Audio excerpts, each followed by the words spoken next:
साहेब थोड़ा तो रहम खाइए। कल ही तो जेवर गिरवी रख के 4 इंजेक्शन बड़ी मुश्किल से खरीद पाए थे। आज हमारी अम्मा भी नहीं बच पाई। अब आप कह रहे हैं 50,000 अभी और लगेंगे। हाथ जोड़कर खड़ा अधेड़ उम्र का आदमी अस्पताल के मैनेजर से बोला, अरे भाई इसमें मैं क्या कर सकता हूं, ये सब तो अस्पताल के खर्चे हैं। खैर मनाइए कि आपको ऐसे वक्त में बेड ही मिल गया, यहां तो लोगों को बेड भी नहीं मिल रहे हैं। मैनेजर ने उसे समझाते हुए कहा, जान तो फिर भी नहीं बची ना साहब। चलो ये बात तो हम समझते हैं कि इस बीमारी में बड़ा मुश्किल था बचना, फिर भी डॉक्टर साहब से एक बार बात कर लीजिए। उन्होंने तो कहा था कि आपकी पूरी मदद की जाएगी। मदद पाने की एक आखिरी कोशिश करते हुए उस आदमी ने कहा, देखिए वो डॉक्टर हैं और मैं यहाँ का मैनेजर। हम लोग इस अस्पताल में काम करते हैं, यहाँ के मालिक नहीं है, इसलिए मैं आपकी कोई मदद नहीं कर सकता।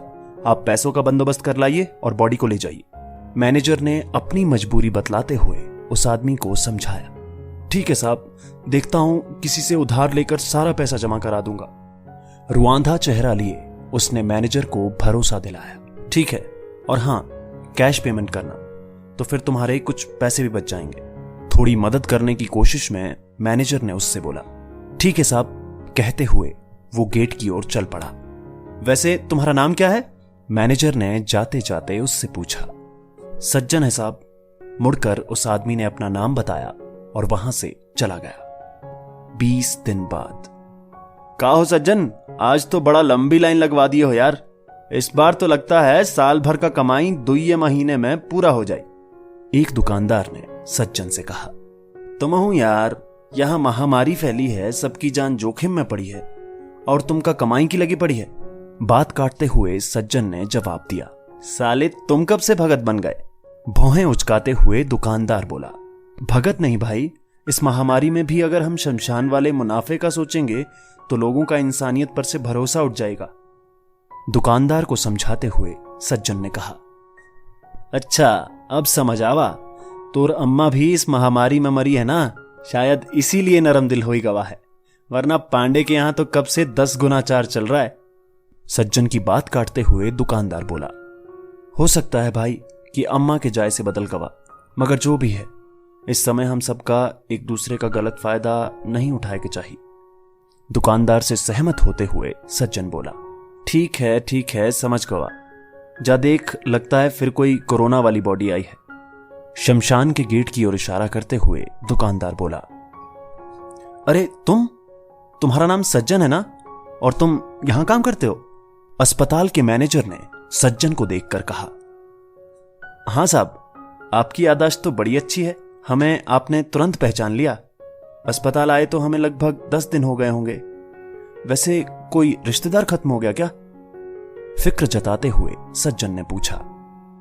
नहीं भाई, हमारे अस्पताल के मालिक की बीवी खत्म हो गई। मालिक अभी खुद भी बीमार हैं, तो हमको ये सारा क्रियाक्रम का जिम्मा दे दिया। मैनेजर ने अपने शमशान आने की वजह बताई। ओहो, बड़ा दुख हुआ जान के। दुख जताते हुए सज्जन बोला, वैसे तुमसे एक बात कहनी थी।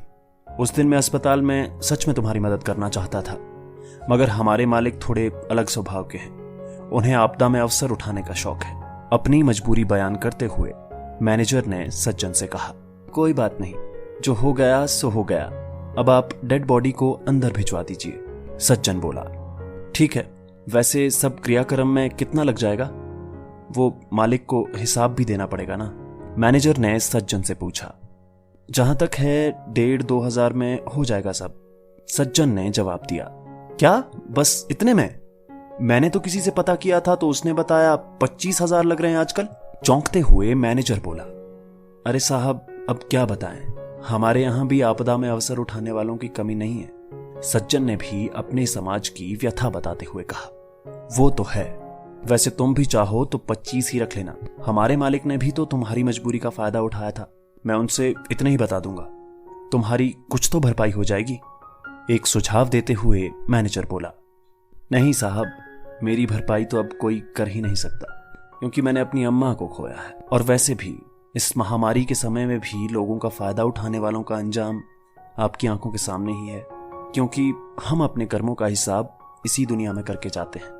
उदास मन से सज्जन ने अपनी इंसानियत दिखाते हुए कहा, वाह सज्जन भाई, तुम्हारा तो काम भी सज्जन निकला।